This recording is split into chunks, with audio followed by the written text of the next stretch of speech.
నమస్కారం. మన చుట్టూ చూస్తే అవును. ఎన్నో రకాల పదార్థాలు కనిపిస్తాయి కదా. అవును, నిజమే. వాటిలో చాలా వాటికి కార్బన్ మూలం అని వింటాం. అసలు ఈ కార్బన్కి ఎందుకండి ఇన్ని సమ్మేళనాల్ని ఏర్పరిచే శక్తి? మంచి ప్రశ్న. అలాగే హైడ్రోజన్, ఆక్సిజన్, నైట్రోజన్ లాంటి అణువులు వాటిలో పరమాణువుల్ని కలిపి ఉంచేదేంటి? ఆహా, ఈ ప్రశ్నల గురించే మనం ఈరోజు కొన్ని అధ్యయనాలు, సమాచార పత్రాల ఆధారంగా కొంచెం లోతుగా మాట్లాడుకుందాం. సరే. అంటే మన లక్ష్యం 2 విషయాలు. ఒకటి, కార్బన్ ఎందుకంత స్పెషల్, దాని లక్షణాలేంటి. ఓకే. 2, ఈ పరమాణువులు ఒకదానితో ఒకటి ఎలా బంధాలు పెట్టుకుంటాయి, ముఖ్యంగా ఈ సమయోజనీయ బంధాలు, వాటి బేసిక్స్ ఏంటి. ఇది అర్థమైతే కెమిస్ట్రీకి పునాది వేసినట్టే. అద్భుతం. అయితే మొదటి ప్రశ్నతోనే మొదలు పెడదాం. సేంద్రియ రసాయన శాస్త్రం మొత్తం కార్బన్ చుట్టూనే తిరుగుతుందంటారు. అవును. ఎందుకని? దాని మొదటి కీలక లక్షణమేంటి? కార్బన్ ఇంత ముఖ్యమవడానికి మొదటి ప్రధాన కారణం దాని టెట్రావాలెన్సీ. టెట్రావాలెన్సీ అంటే చతుర్సంయోజకత. చాలా సింపుల్గా చెప్పాలంటే కార్బన్ సంయోజకత 4. 4 అంటే ఒక కార్బన్ పరమాణువుకి 4 చేతులున్నాయన్నమాట. ఇంకో 4 పరమాణువుల్ని పట్టుకోవడానికి సిద్ధంగా ఉన్నట్టు. సరిగ్గా అదే పోలిక. ఈ 4 బంధాలు ఏర్పరచగలదు కాబట్టే దానికి చాలా ఆప్షన్స్ ఉంటాయి. ఓ. తనలాంటి కార్బన్తో కలవచ్చు, లేదంటే హైడ్రోజన్, ఆక్సిజన్, నైట్రోజన్, ఇలా చాలా వాటితో కలవగలదు. ఆహా. ఇంకా చెప్పాలంటే ఈ బంధాలు ఊరికే సింగిల్ బాండ్స్ అవ్వక్కర్లేదు. డబుల్ బాండ్స్, ట్రిపుల్ బాండ్స్ కూడా పెట్టగలదు. దాని గురించి తర్వాత చూద్దాం. ఓకే. అంటే 4 బంధాలు కాబట్టి చాలా కనెక్షన్లు పెట్టుకోగలదు. అదే దాని బహుముఖ ప్రజ్ఞకి కారణం. అయితే కేవలం ఈ 4 బంధాలు ఏర్పరచగలగడమేనా, లేక ఇంకేమైనా స్పెషాలిటీ ఉందా? ఇక్కడే అసలు విషయం ఉందనుకుంటా. అవును, కరెక్ట్గా పట్టుకున్నారు. కార్బన్ యొక్క మరో అసాధారణమైన లక్షణం క్యాటినేషన్. క్యాటినేషన్. ఆ పదం కొంచెం కొత్తగా ఉంది. అవును, కానీ దాని అర్థం చాలా ముఖ్యం. క్యాటినేషన్ అంటే ఒక మూలకం పరమాణువులు తమలో తామే ఒకదానితో ఒకటి కలిసి గట్టి, స్థిరమైన బంధాలను ఏర్పరచుకునే గుణం. అంటే కార్బన్ పరమాణువులు ఒకదానికొకటి చైన్లా అతుకుపోగలవా? ఖచ్చితంగా. అంతేకాదు, ఆ చైన్స్ చాలా పొడవుగా కూడా ఉండగలవు. ఓ. కేవలం పొడవాటి స్ట్రెయిట్ చైన్సే కాదు, మన దగ్గరున్న సోర్సెస్ ప్రకారం ఈ క్యాటనేషన్ వల్ల కార్బన్ పరమాణువులు రకరకాలుగా అమరగలవు. ఎలాగా? 1, పొడవైన గొలుసులు, వందలు, వేల కార్బన్లు ఒకదాని తర్వాత ఒకటి. వావ్. 2, శాఖాయుత గొలుసులు, అంటే మెయిన్ చైన్కి పక్కన బ్రాంచులుగా మరిన్ని కార్బన్ చైన్లు. కొమ్మల్లాగా అన్నమాట. అవును. 3, వలయాకార నిర్మాణాలు, రింగ్స్ లాగా. కార్బన్ పరమాణువులు ఒక చివర మరో చివరతో కలిసి రింగ్స్ ఏర్పరుస్తాయి, బెంజీన్ లాంటివి. ఆహా, రింగ్స్ కూడానా? అవును. ఇక్కడ చాలా ఇంట్రెస్టింగ్ విషయమేంటంటే కార్బన్కి ఉన్న ఈ సెల్ఫ్ లింకింగ్ కెపాసిటీ చాలా ఎక్కువ.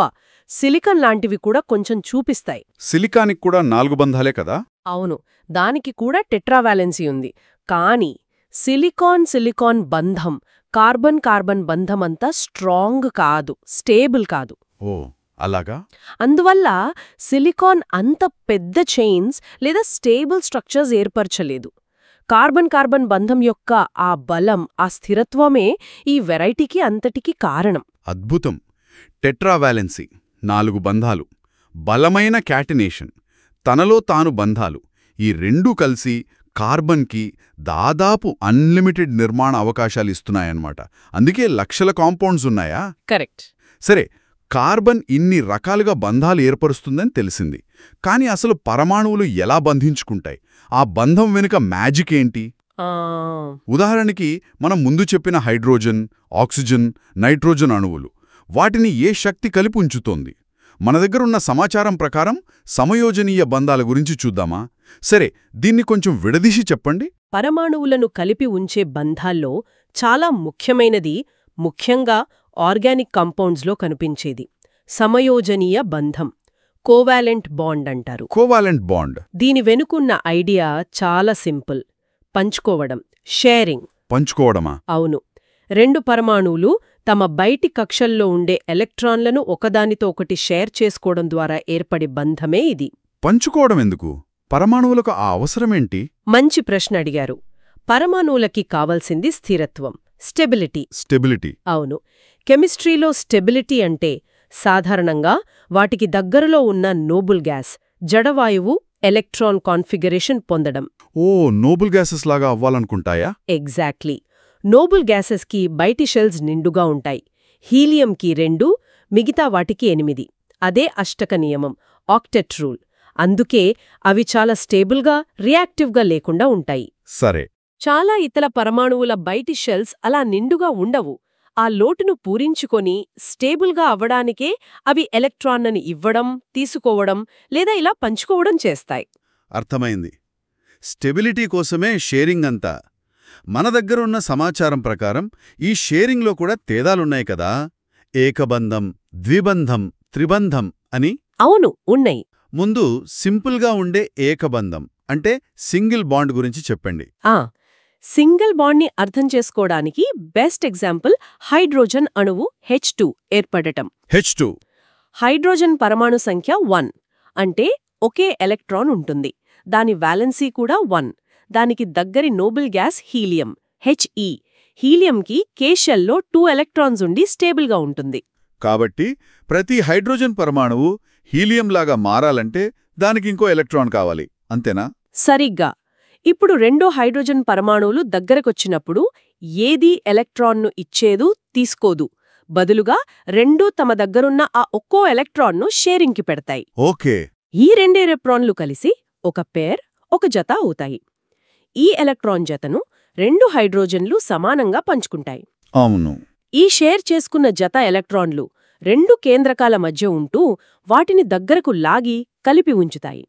ఇదే సింగిల్ బాండ్ H-H.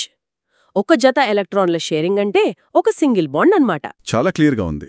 మన సోర్సెస్లో చెప్పినట్టు ఈ వాలెన్స్ ఎలక్ట్రాన్లను చుక్కలు, డాట్స్ లేదా క్రాసెస్తో గీసి కూడా చూపించొచ్చు. హైడ్రోజన్కి 1 కావాలి, ఒక జతను పంచుకుంది, సింగిల్ బాండ్ వచ్చింది. మరి ఆక్సిజన్ సంగతేంటి? O2లో డబుల్ బాండ్ ఉంటుందంటారు. అక్కడేం జరుగుతుంది? అవును, ఆక్సిజన్కి 2 ఎలక్ట్రాన్లు కావాలి కదా. మరది 2 వేర్వేరు ఆటమ్స్తో సింగిల్ బాండ్స్ పెట్టుకుంటుందా, లేక ఒకే ఆటంతో? ఇది చాలా మంచి పాయింట్. ఆక్సిజన్ అణువు O2 ఏర్పడటాన్ని చూస్తే డబుల్ బాండ్ అర్థమవుతుంది. Oxygen atomic number 8. Electron configuration మొదటి షెల్లో 2, రెండో షెల్ Lలో 6. అంటే బయట 6 ఎలక్ట్రాన్లున్నాయి. అవును. దానికి స్టేబుల్ ఆక్టెట్ 8 ఎలక్ట్రాన్స్ రావాలంటే ఇంకా 2 ఎలక్ట్రాన్లు కావాలి. అంటే 2 ఆక్సిజన్ ఆటమ్స్ కలిసినప్పుడు ప్రతిదానికి 2 తక్కువగా ఉన్నాయి. కరెక్ట్. కాబట్టి అవి హైడ్రోజన్ లాగా ఒక్కో ఎలక్ట్రాన్ను కాదు, చెరో 2 ఎలక్ట్రాన్లను షేరింగ్కి పెడతాయి. ఓ, 2.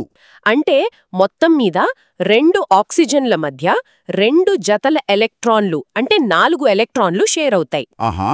ఈ 2 షేర్డ్ పేర్స్ ఆ 2 ఆక్సిజన్ ఆటమ్స్ని కలిపి ఉంచుతాయి. ఇదే డబుల్ బాండ్ O=O. దీని పెద్ద చిత్రంతో కనెక్ట్ చేస్తే ప్రతి ఆక్సిజన్కు స్టెబిలిటీకి 2 ఎలక్ట్రాన్లు అవసరం కాబట్టి అది 2 కోవాలెంట్ బాండ్స్ ఏర్పరుస్తుంది. ఇక్కడ ఆ 2 బాండ్స్ ఒకే ఆటంతో డబుల్ బాండ్గా ఏర్పడ్డాయి. అర్థమైంది. దీనికి కూడా చుక్కలు క్రాస్లతో డయాగ్రమ్ చేయొచ్చు.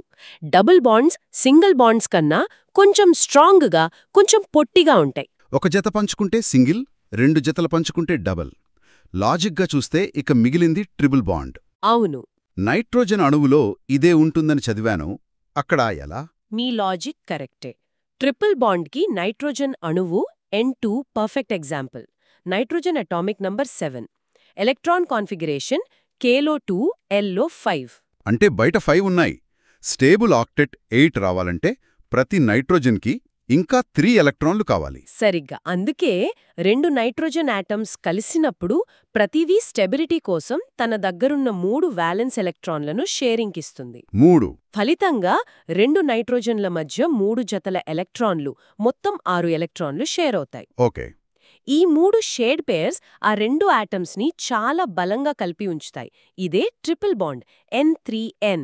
వావ్. ఇది ఒక ముఖ్యమైన పాయింట్ని హైలైట్ చేస్తుంది. అదేంటంటే పరమాణువులకి ఎన్ని ఎలక్ట్రాన్లు కావాలో అవి ఎన్ని బంధాలను ఏర్పరుస్తాయో డిసైడ్ చేస్తాయి. అవును కదా. హైడ్రోజన్కి 1 కావాలి, 1 బాండ్. ఆక్సిజన్కి 2 కావాలి, 2 బాండ్స్. డబుల్ బాండ్గా, నైట్రోజన్కి 3 కావాలి, 3 బాండ్స్ ట్రిపుల్ బాండ్గా. Simple logic. ఈ నైట్రోజన్లోని ట్రిపుల్ బాండ్ చాలా చాలా స్ట్రాంగ్. అందుతే గాల్లో 78% ఉన్నా నైట్రోజన్ గ్యాస్ అంత ఈజీగా రియాక్ట్ అవ్వదు, ఇనర్ట్గా ఉంటుంది. ఆ బాండ్ని బ్రేక్ చేయడానికి బోల్డెడ్ అంత ఎనర్జీ కావాలి. అద్భుతంగా వివరించారు. ఇదంతా వింటుంటే పరమాణుల ప్రవర్తన వెనుక ఒక క్లియర్ లాజిక్, ఒక పద్ధతి ఉందని అర్థమవుతోంది. అవును. కాబట్టి మనం ఇప్పటిదాకా చూసిన మెయిన్ పాయింట్స్ ఒకసారి చూస్తే, కార్బన్ ఎందుకంత స్పెషల్ అంటే దానికి 2 సూపర్ పవర్స్ ఉన్నాయి.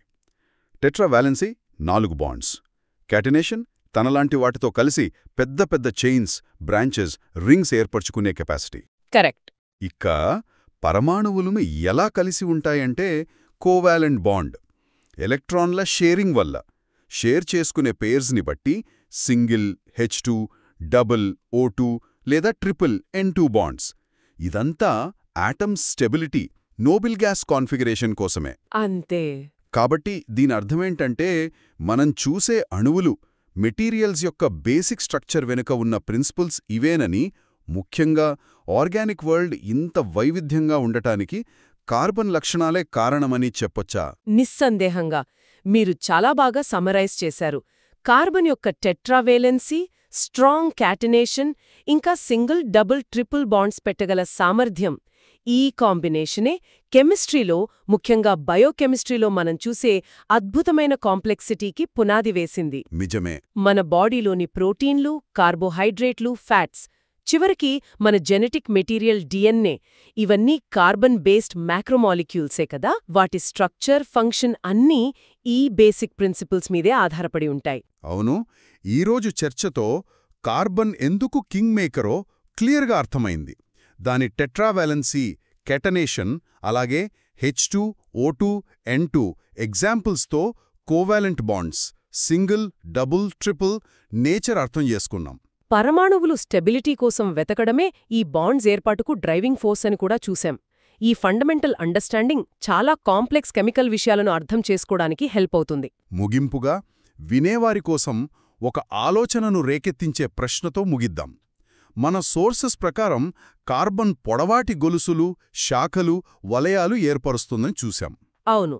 అలాగే అది సింగిల్, డబుల్, ట్రిపుల్ బాండ్స్ కూడా పెట్టగలదు. ఇప్పుడు ఊహించండి, ఒకవైపు ఈ structural variety, chains, branches, rings, మరోవైపు ఈ bonding variety, single, double, triple. ఈ రెండూ ఒకే కార్బన్ ఆటంలో కలిసినప్పుడు, ఇంకా పెద్ద కాంప్లెక్స్ మాలిక్యూల్స్లో ఇవన్నీ ఇంటర్ కనెక్ట్ అయినప్పుడు ఎలాంటి అపారమైన, ఊహకందని వైవిధ్యం, సంక్లిష్టత పుట్టుకొస్తాయో ఒక్కసారి ఆలోచించండి. అది నిజంగా ఆలోచింపజేస్తోంది కదూ. కార్బన్ యొక్క ఈ కెపాసిటీస్ కలయికే ప్రకృతిలో జీవం యొక్క ఇన్ని రూపాలకు దారితీసింది. ఈ సింపుల్ రూల్స్ నుంచే అంత కాంప్లెక్సిటీ ఎలా వచ్చిందో ఆలోచిస్తే కెమిస్ట్రీ ఎంత లోతైనదో, ఎంత అందమైనదో తెలుస్తోంది.